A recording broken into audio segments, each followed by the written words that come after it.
اور ابھی براہ راست دیکھیے پی ٹی آئی رہنما اس وقت پریس کانفرنس کر رہے ہیں.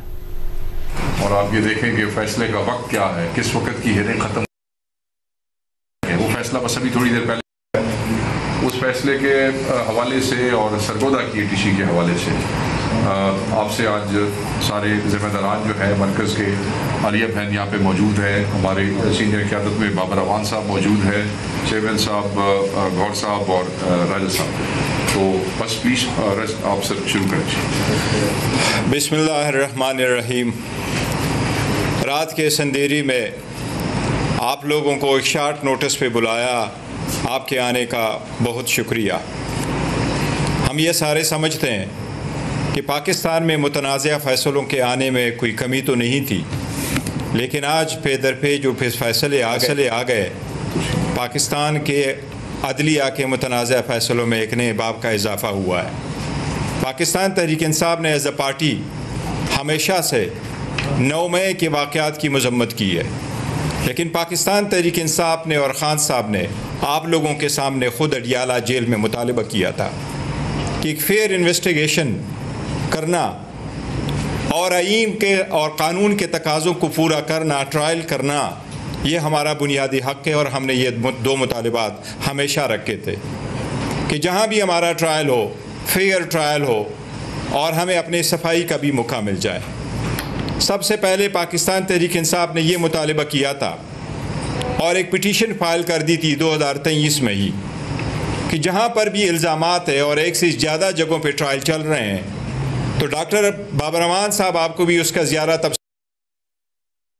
اور قانون کا تقاضا یہی ہے, قانون یہی ہے کہ سارے ٹرائل رکیں گے اور ایک ایکیوزڈ کا جس پہ ایک جیسے ایک واقعہ میں الزامات لگائے گئے ہوں اور ایک سے زیادہ پرچے ہوں,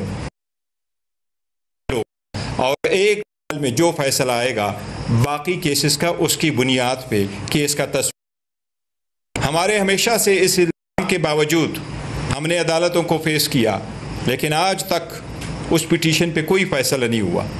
ریسنٹلی سپریم کورٹ نے ایک فیصلہ دیا اور اس نے اس میٹر کو واپس ہائی کورٹ میں بھیجا کہ پہلے ہائی کورٹ اس پہ فیصلہ کرے. اس کے باوجود نہ ٹرائل رکے نہ اس پہ کوئی فیصلہ آیا.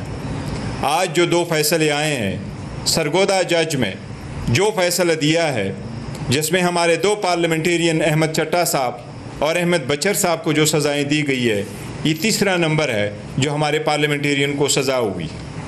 اسی طرح سے 10 سال کی سزا پہلے عبداللطیف صاحب کے بارے میں بھی دی گئی تھی جو اسلام آباد ATC نے سزا دی تھی.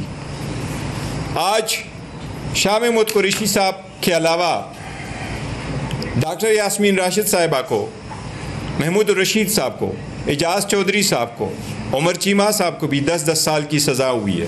یہ ساری سزائیں قانون کے تقاضوں کو پورا کیے بغیر دی گئی ہے. رات کے اندھیری تک یہ ٹرائل چلاتے رہے, 11 بجے تک ٹرائل چلاتے رہے. ایک قسم کی ٹرائل گواہ پیش ہوئے, قانون کے تقاضوں کو پورا کیے بغیر ایسے سزائیں ناانصافی ہے. اس سے ملک کا اچھا نہیں ہوگا, اس سے ملک کی نہ صرف بدنامی ہوئی ہے بٹ قانون کا انٹار لوگوں کا, پاکستان کے 25 کروڑ عوام کا عدالتوں سے اعتماد اٹھ گیا ہے. وہ لوگ جو عدالتوں کی طرف دیکھتے ہیں کہ ایک سخت سرکار کے خلاف عدالت انصاف پرووائڈ کرے گی, آج کے فیصلوں سے ثابت ہو رہا ہے کہ عدالتیں اس فیصلوں کے اور اپنی ذمہ داری دینے میں ناکام ہو گئی ہے. اس کے بارے میں ڈاکٹر صاحب سے میں توقع کروں گا کہ سلمان رقم راجہ صاحب کے بعد ڈاکٹر صاحب اس پہ زیادہ روشنی ڈالیں گے کہ کیا آئینی نکات ہے جو اٹھانے ہیں.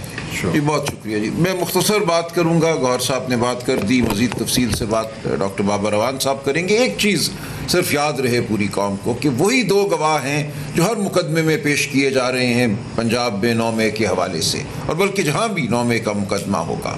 کہا یہ جاتا ہے کہ ایک سازش بنی گئی, وہ سازش عمران خان صاحب نے بنی, اور اس کی گواہی کیا ہے؟ ایک پولیس کا ملازم جو کہتا ہے کہ میں کسی طرح کوئی سلیمانی ٹوپی اس نے پہنی ہوئی تھی کہ وہ زمان پارک میں داخل ہو گیا. زمان پارک کو جو جانتے ہیں کہ اس وقت جب عمران خان صاحب وہاں مقیم تھے تو کتنی سخت سیکیورٹی تھی, وہاں پولیس کی سیکیورٹی تھی, PTI کی اپنی سیکیورٹی تھی. وہ کہتے ہیں کہ میں داخل ہو گیا کسی طرح اور صوفے کے پیچھے چھپ گیا. اسی طرح دوسرا ملازم کہتا ہے میں میز کے نیچے چھپ گیا. اور وہاں چھپے ہوئے میں نے سنا کہ ایک سازش بنی جا رہی ہے.